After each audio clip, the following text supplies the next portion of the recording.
I'm really happy to have this opportunity prior to the first and second of 4 concerts that Christopher Taylor will be performing that will encompass the entire the list transcriptions of the 9 Beethoven symphonies. And we're going to talk a bit about that and some other things that are on my mind to ask Christopher, since I've got him trapped here on Zoom. And this is his 3rd appearance with us at the Mondavi Center. His touring and performing career is extensive. He's won an Avery Fisher Career Grant, a Gilmore Young Artist Grant, bronze medal at Van Cliburn. He's professor of piano performance at the University of Wisconsin in Madison.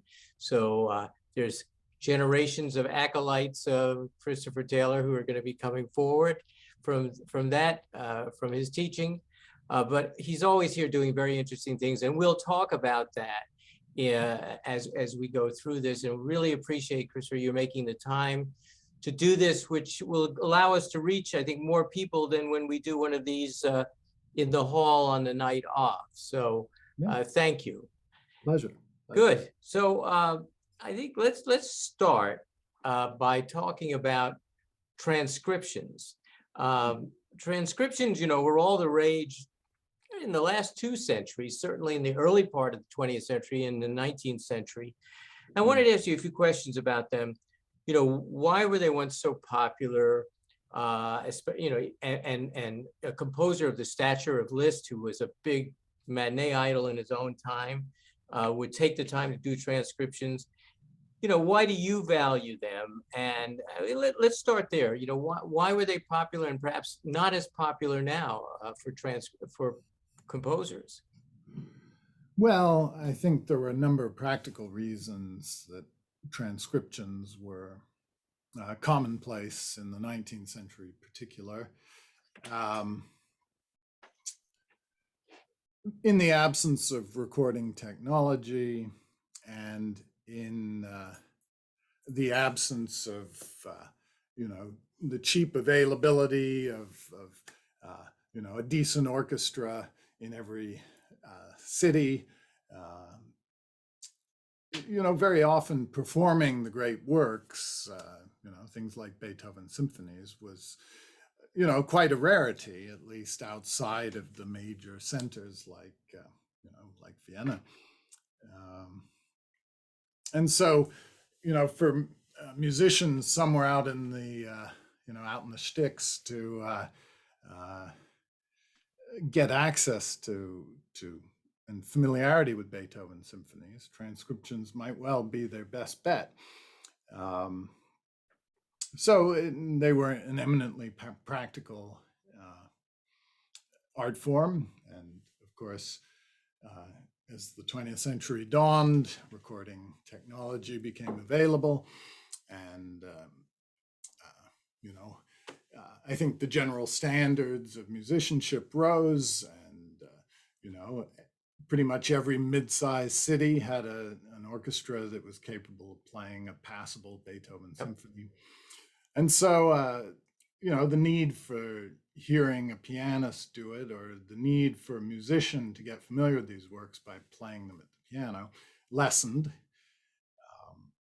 Around the same time, I guess a certain sort of or-text mentality took hold, a belief that, we need to capture this great music exactly as Beethoven intended it. And so mucking around with it by turning it into a piano piece was, considered a bit sacrilege, at least in some circles. And so for that reason, the form, the idiom of symphonic transcriptions sort of faded into the background somewhat.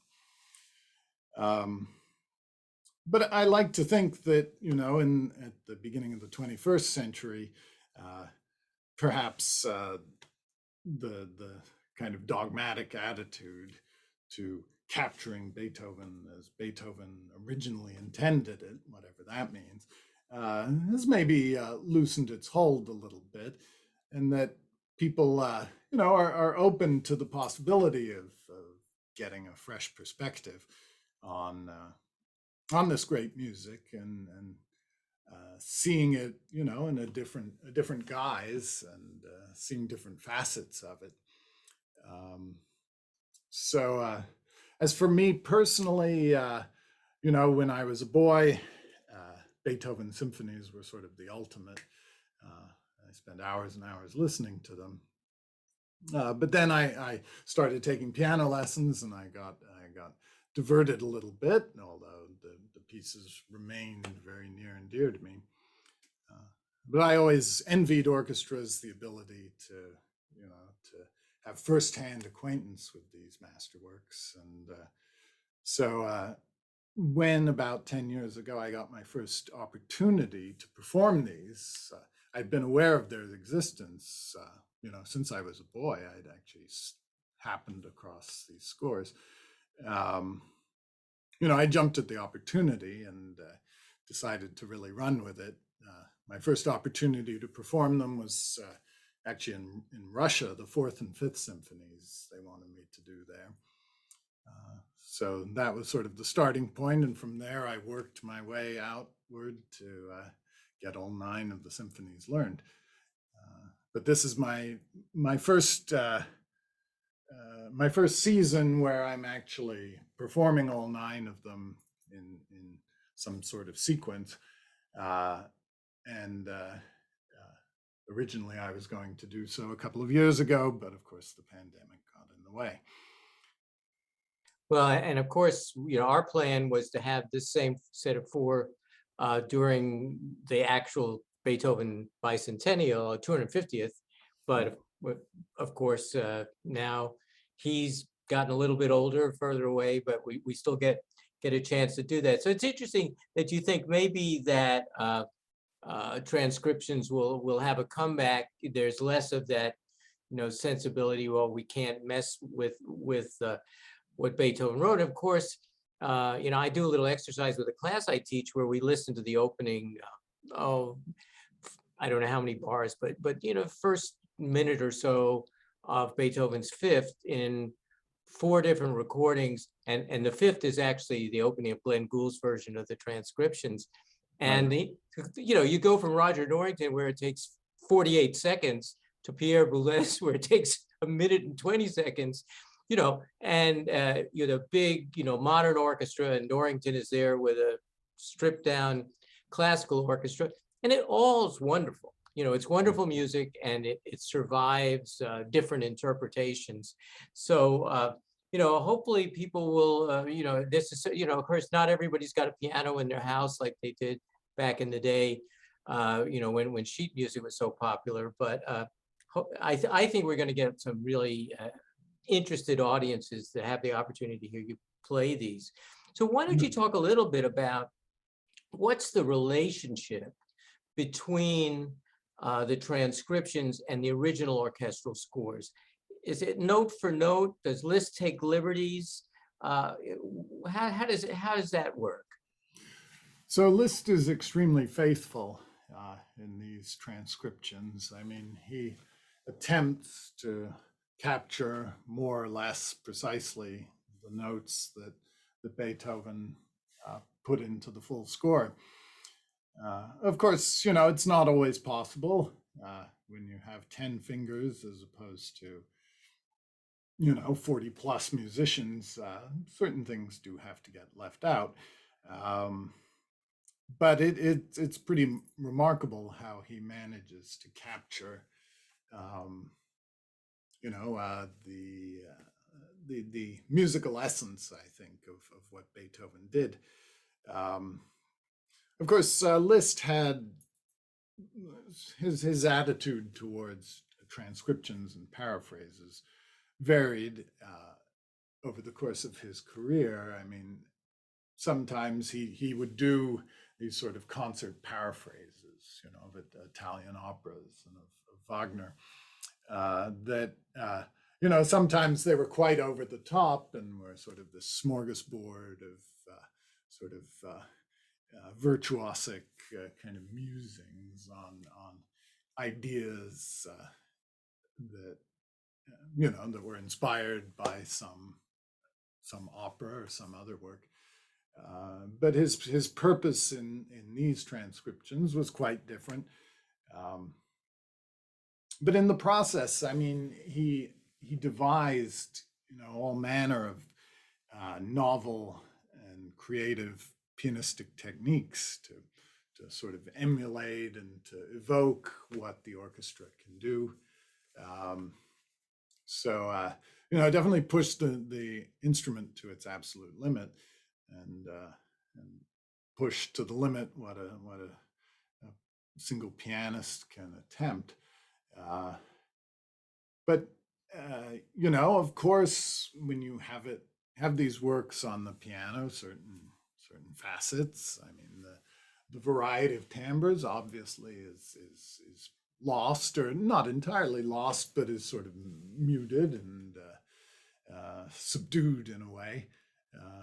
It's you know, it's almost a bit like moving from color to black and white photography, and of course, there's a lot to be said for black and white photography, and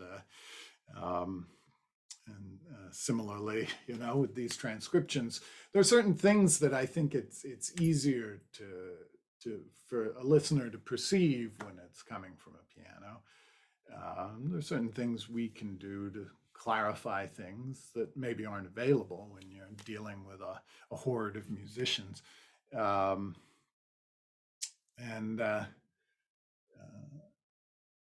of course, the piano as an instrument has continued to evolve since Liszt's day a little bit. I mean, the sound has become even more substantial and richer. Also, the invention of the third pedal, the so-called sostenuto pedal, that was something that occurred towards the end of Liszt's life, and it was an invention that Liszt was quite enthusiastic about, and so I feel no compunction about using that pedal when doing these transcriptions, even though it had not yet been invented when he made the transcriptions, because it actually, I think, makes possible certain effects that are very orchestral and just add to sort of the multi-layered and multifaceted nature of the playing and the listening experiences. Well, you know, with Beethoven himself, there's always a lot of argument about, you know, he had his metronome markings, which for many years people said, oh, too fast, nobody can do them. And then people like Norrington came along and said, oh, you can do them, that's great. And that's the way, you know, and there's all kinds of playing around with what Beethoven meant. Is the same thing true for Liszt? Do you have a sense from the score of, and from what you know about Liszt himself, of how he meant to play it, or are you liberated from that? And you, as you said, obviously you're using the sostenuto pedal, which wasn't invented till the end of his life. But I'm just curious whether you think that the directions from him are so explicit in the score, you know exactly what to do, or there's a lot of room for interpretation. Well, he is pretty thorough and precise in his musical notation, although he does quite often have these ossia passages. So these are alternative passages he'll write, you know, in small type above the main part of the score. He'll write sort of these alternatives that you can play, often even more complicated than what he writes in the main body of the score. And so, of course, I have to make decisions about which ones of those I want to do. So one gets the feeling that Liszt was a little flexible, and you know, more often than not, I probably do the harder osias just because, you know, it's nice to throw in some of that extra material and to just capture a couple more of the instruments that you know, that the orchestra includes. Of course, it's more work for me, but I think usually the results are worth it.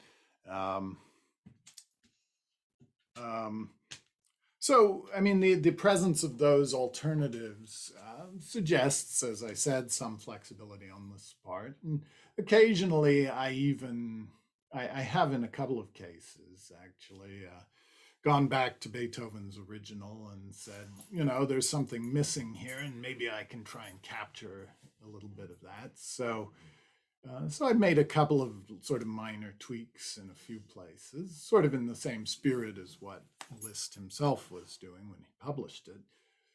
Because I think, while he certainly viewed, the Beethoven symphonies as sacrosanct and not the kind of piece where he would do kind of the over-the-top fantasies that he did with Italian operas and so forth.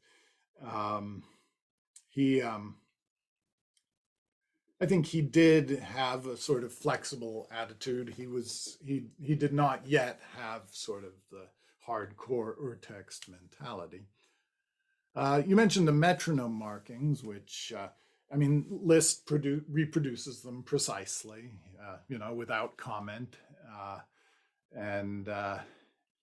so of course they're a problem for me, just as they're a problem for orchestras.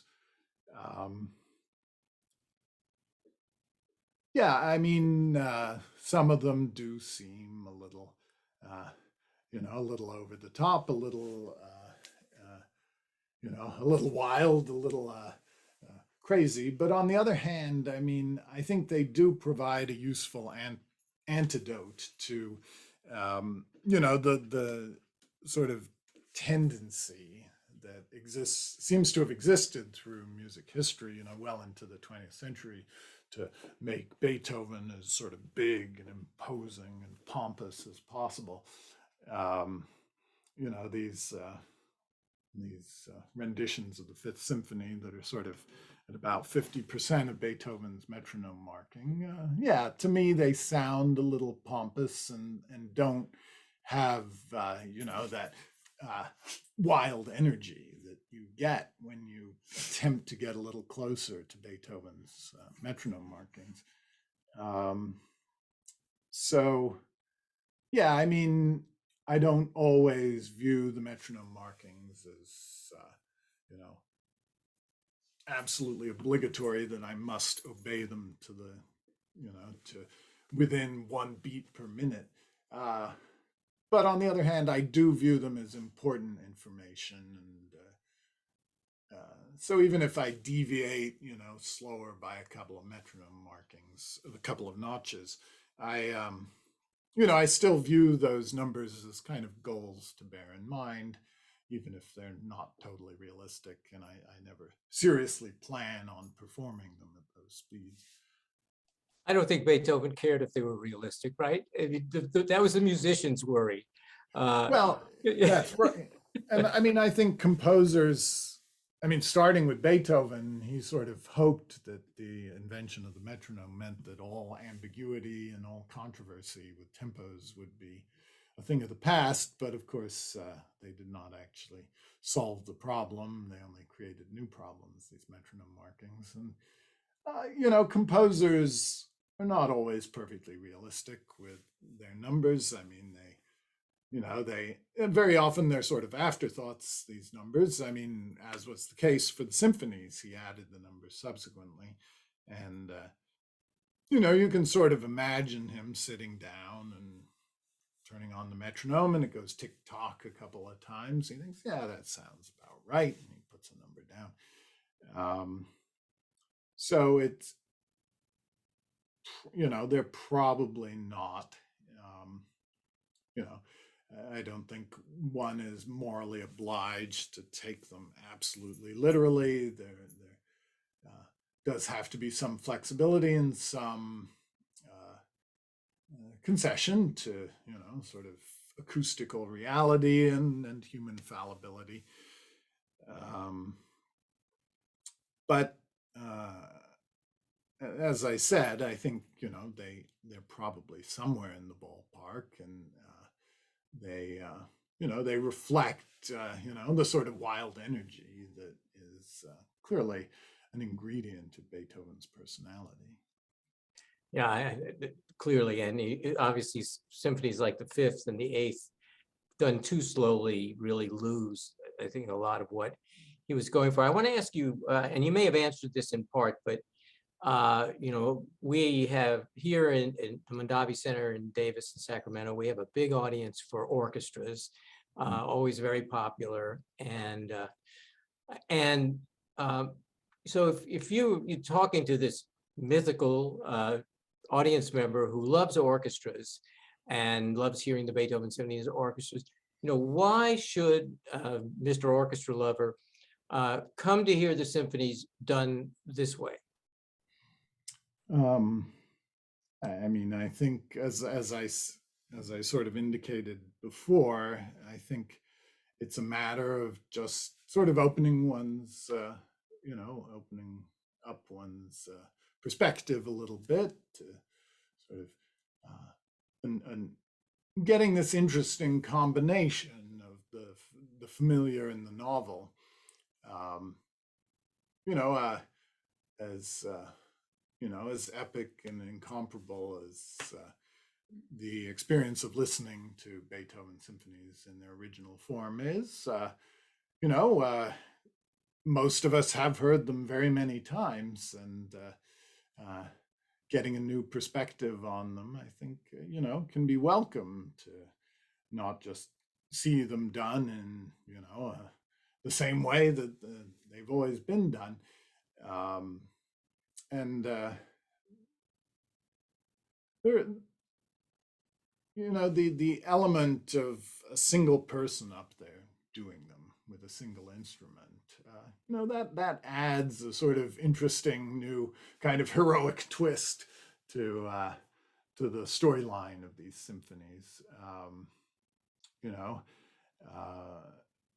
So I think the hope is that an open-minded listener will be a little surprised, and we'll just have a chance to sort of reevaluate and enjoy a different angle on a beloved and familiar experience, and maybe hear facets of Beethoven's mastery that they hadn't necessarily been conscious of before, and also get an appreciation for what Liszt was capable of as a pianist and as a transcriber, because it is a pretty remarkable accomplishment, I think.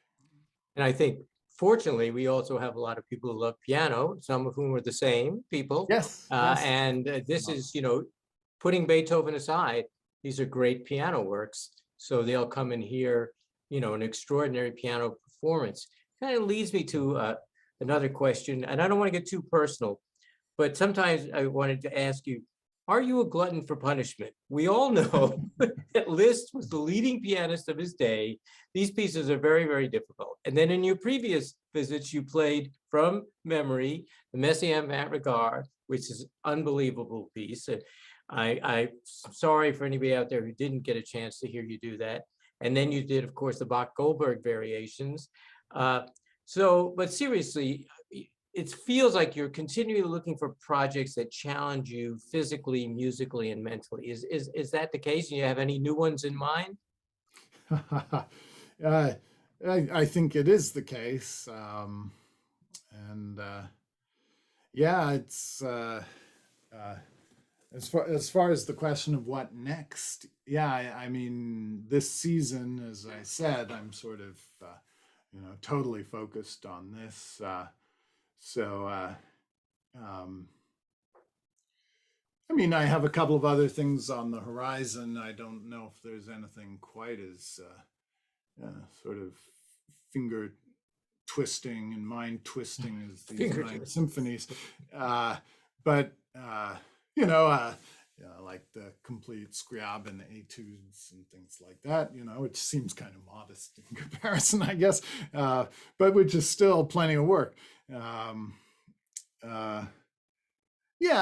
It's very nice to have these big goals that sort of keep me going for a while, and that challenge and stretch me as a pianist and as a musician. I mean, when I first did the Fourth and the Fifth Symphonies, about 8 years ago or whatever it was, I was, of course, I'd already done a lot of big and difficult pianistic projects, but I'd never done anything quite like this. And, I've definitely learned a whole lot about, new pianistic tricks that, I had not yet figured out, but I was forced to figure out by grappling with these monsters. And so, that benefits all of my playing and, all genre, all parts of the piano literature, and benefits my teaching, and, it gives me a new perspective on pianism, which, of course, is what I'm hoping to impart to the audience as well in these performances. Yeah, that's great. I'm sure the Scriabin are not mere bagatelles either, so No, they're not. so to speak. So I wanted to ask you go back to the Beethovens for a minute. So each of the programs are all fantastic, and of course we wouldn't, with a few exceptions, we generally wouldn't hear all a complete program of Beethoven symphonies. Something else would open. There might be a concerto or something. You might hear the first and the ninth, or the eighth and the ninth together, but on each of the concerts you're giving, the 4 concerts you're giving, there's at least one iconic work from the repertoire. And frankly, I mean, there's a lot of false hierarchy about the Beethoven symphonies, only the odd ones were the great ones, and all of this kind of stuff. Right. But even though the second and the eighth are both pretty amazing, but I wanted to, love if you could just spend a few minutes or a minute or so for each of these programs on one of those iconic works, and perhaps tell those who are planning to attend what they might be listening for. November 6th, there's Beethoven's Fifth. Probably the most well-known of his works, maybe the most well-known symphony ever written. Right. And so somebody coming is going to hear you play this transcription. What might they be listening for that, again, it might surprise them or whatever? Yeah. Well, and so that first program closes with the Fifth Symphony, starts with the first and the second. So, I mean, the order in which I'm playing this series is, kind of chronological, except with this one exception that I do the fifth a little bit early. And then the second program is 4 and 3, and I just do it in that order because it seems right to end with the Mighty Eroica. But anyway, back to your question. Yeah, I think, seeing it paired with 1 and 2, it gives a nice little perspective on Beethoven's stylistic evolution. And, already with the First Symphony, he was making a big statement, and he was, definitely sort of consciously saying, okay, Mozart and Haydn wrote pretty good symphonies, but I've got something new and bigger to contribute. And the Second Symphony sort of incrementally builds on that. And I mean, they're both 1 and 2 are, while they're still, very much, the influence of Haydn is still, quite visible. They're clearly, each making a statement in its own way. By the time you get to the fifth, though, the past is, well and truly, in the rear view mirror, and he's, clearly going for a kind of compositional construction, that's, incredibly sort of tight and relentless, and his mastery of the drama of the symphonic form and of the the so-called sonata allegro form that underlies the first and the last movements. The sort of the the ultimate kind of tension and release that Beethoven manages to create, and sort of then the triumph of C major at the end of a C minor symphony. That's sort of iconic Beethoven. And you have hints of that sort of stuff in the first and second symphonies, but in the Fifth Symphony, it obviously hits its full maturity.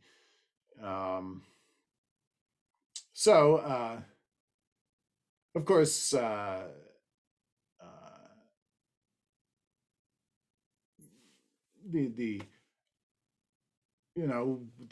the aspect that the orchestra lovers will find missing, the varied instrumentations and the interplay between different instruments, that's clearly that's obviously a very important ingredient of the Fifth Symphony in its original form, but is something that I think can be captured if the pianist does his or her homework. And so, as I said, I'll hope to capture that while at the same time, communicating something a little new about, what is familiar and iconic. And in the next program, you've got, as you said, the Great Eroica, which you've put out of chronology because it belongs on the second half of the program. It belongs there, and obviously was written before the fifth, but also represents a transformation of symphonic writing, compared to the classical form that he was following, and particularly in the first and the second. And of course, that's also one of his best known works. And we all know that he meant it for a hero. Perhaps that was Napoleon, but he got crossed out. Right. And that it's a more extensive work. It's not as compact as the fifth. Do you, I guess one of the things I'd ask, how do you feel like in the piano transcriptions, you're communicating that same sense of heroic proportion that Beethoven was trying to write? Right. Yeah. In a different way, as I said, there's sort of perhaps a heroic element in one person trying to wrestle with these mighty Goliaths of the literature. I mean the Third Symphony, is so sort of abundant in its in its thematic ideas and its cross relationships, and just the amazing way that Beethoven takes just these seemingly negligible little musical ideas and just inflates them into these mighty, unforgettable statements. It is pretty amazing, how he can just take a stupid broken triad and transform that into something so unforgettable and fruitful. And of course, the Fifth Symphony takes that same principle and just concentrates it. That 4 little notes, that you can build a whole movement out of that, and then what's more, take related ideas and build, the rest of the edifice from these very primitive seeming building materials. Um, and that sense of sort of construction, uh, of seeing, this architecture emerge.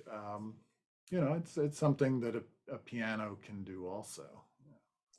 For sure. And so I want to, looking ahead to April when you come back. So these first two Yeah. concerts are November 6th and 7th, an evening performance and then a matinee. Same pattern in April, April 23rd and 24th.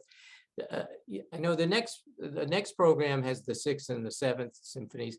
And I'm not going to ask you about the 7th. I'd like to ask you about the 6th. For me, the Pastoral Symphony is always seems such a kind of break in the progression of his symphonies. And but I'm no musicologist.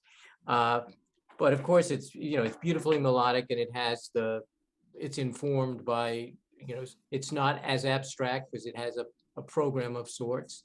Right. How do you find, like, compared to kind of the magisterial feelings of the 3rd and the 5th and the 7th, and of course we'll talk about the 9th.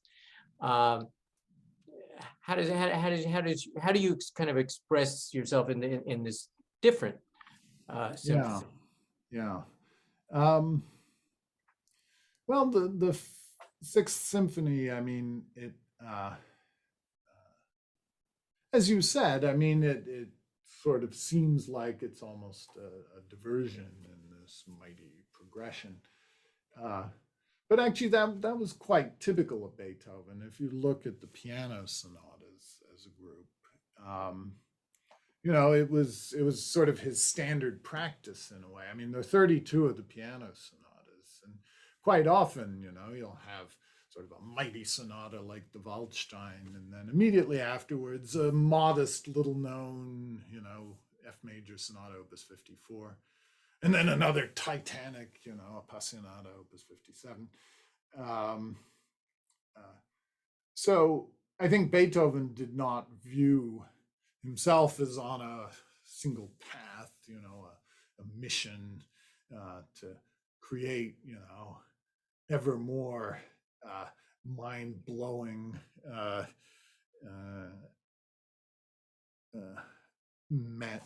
majestic musical experiences. He also appreciated the value of understatement sometimes, and put on a cloak of sort of greater rustic simplicity. But of course, when you look under the surface of the Sixth Symphony, there's lots of fascinating intricacies under the surface, and once again, I mean, it's it's Beethoven building something mighty out of what in other hands might have just been trivial. So it fits with Beethoven's approach of starting basic and working up from there. But his way of working up from there in the Sixth Symphony is, a little more sort of,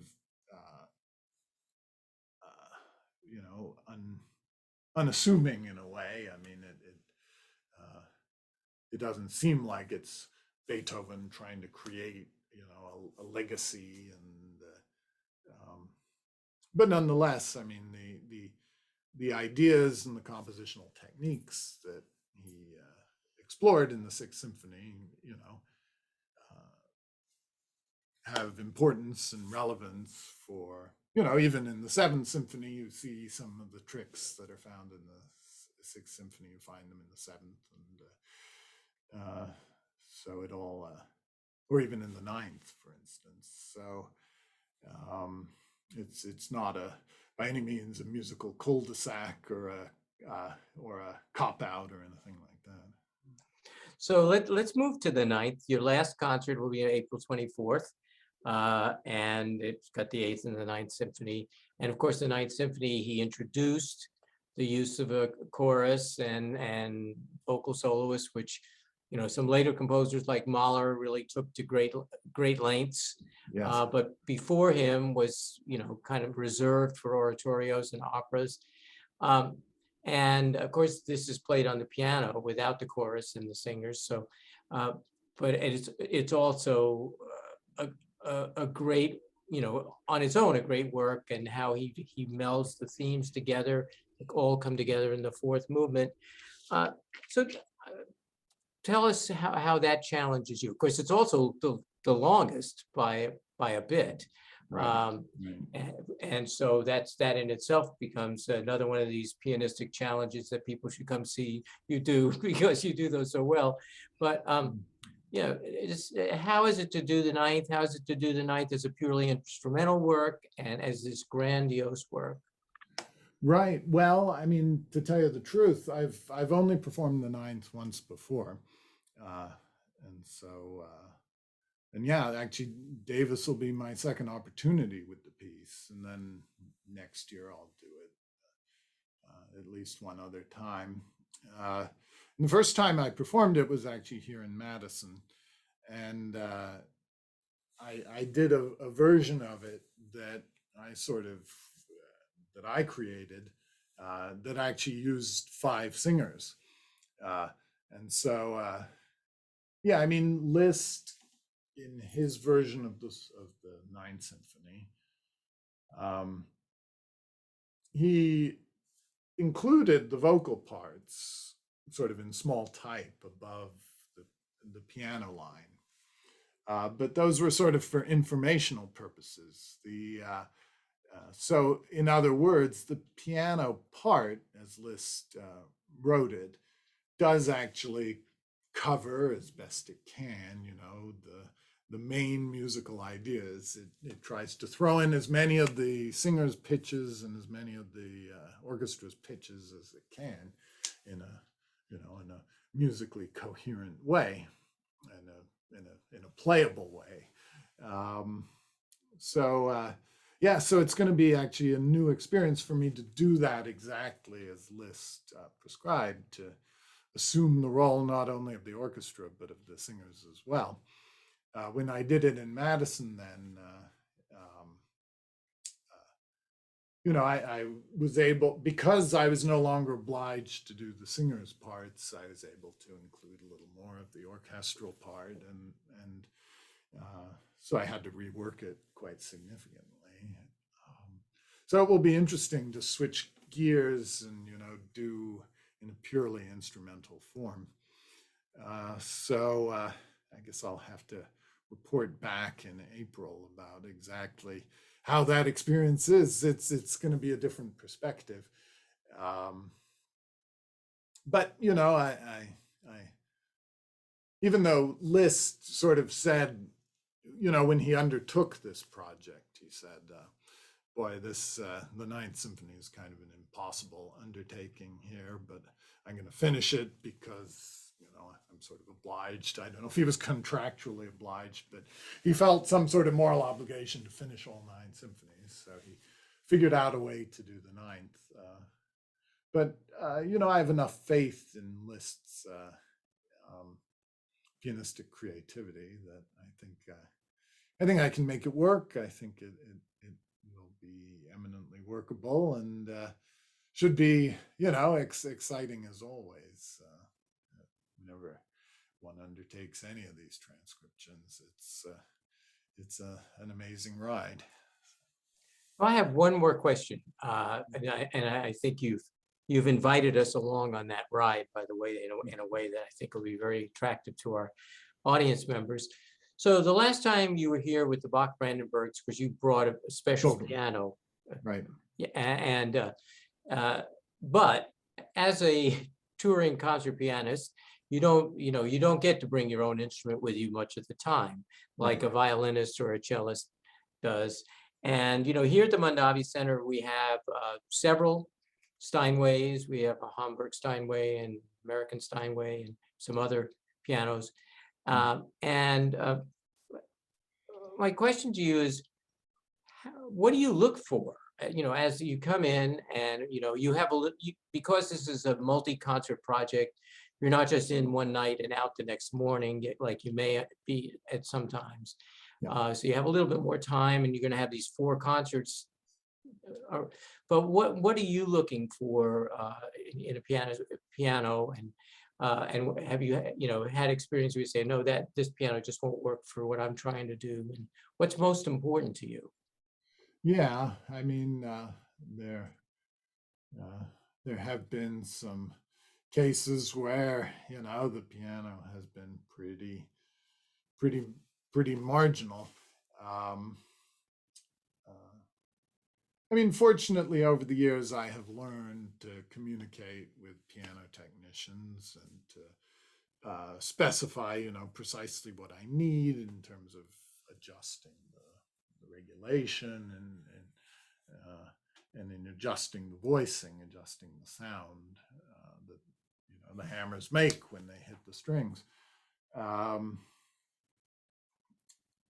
so, I mean, of course, it's every pianist is kind of looking for a bit of everything in a piano, power and brilliance and clarity, but then also, sensitivity in the soft playing, the ability to make sort of resonant, silky sounds that blend one into the next.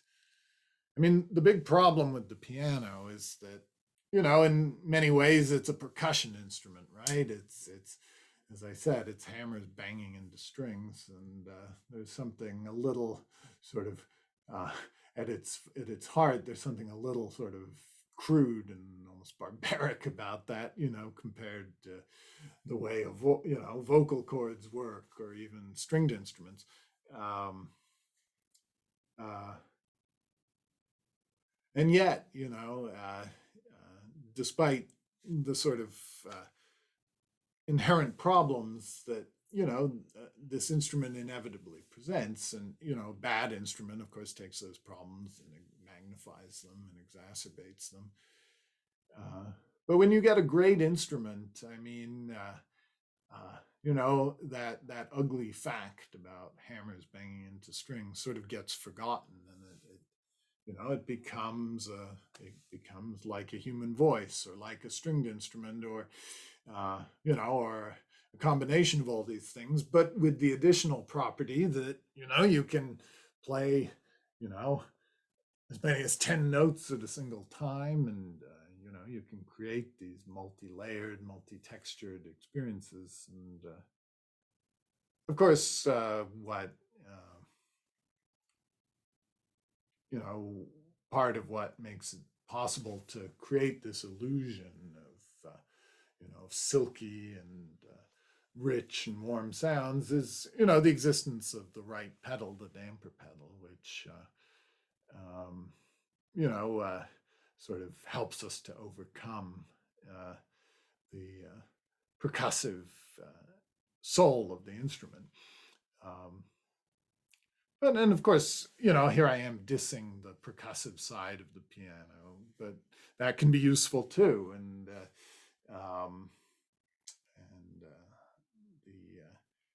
the ability to articulate with great clarity, for raw speed and power. It is sort of the all-purpose instrument, and so the hope is when you come to a new hall that you'll find an instrument that uh, sort of aids one in realizing as many of those possibilities as one can. Sorry, I'm confident that you will when you're here. Even though the last time you brought your own, and the time before that you were in the smaller room, but Right. I think with the acoustics of Jackson Hall and the choice of the two wonderful concert grands we have, you'll find that those qualities you're looking for. I'm looking forward to that, and of course, it's part of the pianist's. It's in some ways it's a curse, but in many ways it's also a blessing that we do have to sort of adjust immediately to new instruments, and so it means we really have to have our ears open, and we're constantly sort of fine tuning. There's sort of this feedback between our ears and our fingers. Whereas, in instrumentalists who get, get spoiled by playing on a single instrument all the time, to some extent they can kind of go on, almost go on autopilot and do exactly what they did in the practice room. Of course, that's an oversimplification, but they don't have to deal with surprises in quite the same way, and they don't have to sort of compensate and adjust their technique on the fly the way we do. But it means that, yeah, we're really listening and adapting and creating, a unique experience every single time. So. Well, we'll be really listening to Christopher Taylor. First, I want to thank you for taking this time with us, enlightening us about these upcoming concerts, November 6th and 7th, April 23rd and 24th, all 9 of the Beethoven symphonies in the list, Transcriptions. Really looking forward to this. Was one of the highlights of last season, which never happened. And so it's now the highlight of this return to live events season. And we look forward to seeing you here in Davis, and to welcome in many aficionados of both the piano and Beethoven to hear these wonderful works. So thanks again, and we'll see you when you're here. Great. Look forward. Thank you. All right.